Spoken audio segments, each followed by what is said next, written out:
गाव कुसाच्या बाहेर आहे. गाव कुसाच्या बाहेर आहे. गावामध्ये येऊ देत नाहीयेत. अजूनही आदिवासींवर अत्याचार आहे. अजूनही आदिवासींवर बलात्कार आहे. अजूनही मागासवर्गीयांवर बलात्कार आहे. अजूनही मागासवर्गीयांचे परमपूज्य नेते आमचे सर्वांचे पूजनीय असे डॉक्टर बाबासाहेब आंबेडकरांच्या गळ्यामध्ये चपलांचे हार घातले जातात. पण जळगाव शहरामध्ये अजून कोणी पकडलं जात नाही. हे का होऊ शकतं? का होतं असं? जिथं पुतळ्यांची विडंबना होते, जिथं समाजामध्ये अशांतता पसरते, किमान एक समाजकंटक कोण आहे, कोण देशद्रोही आहे, त्याच्या पाठीमागे कोण आहे हे तरी जनतेसमोर आणा. का तो मागासवर्गीय आहे म्हणून त्याला तसंच ठेवा? हजारो वर्ष त्याच्यावर अन्याय आम्ही केला, अत्याचार आम्ही केला.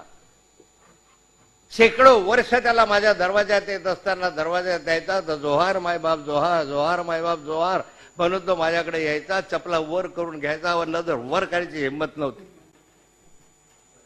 हे शेकडो वर्ष या समाजानं भोगलं, मग त्यांना का नकोय?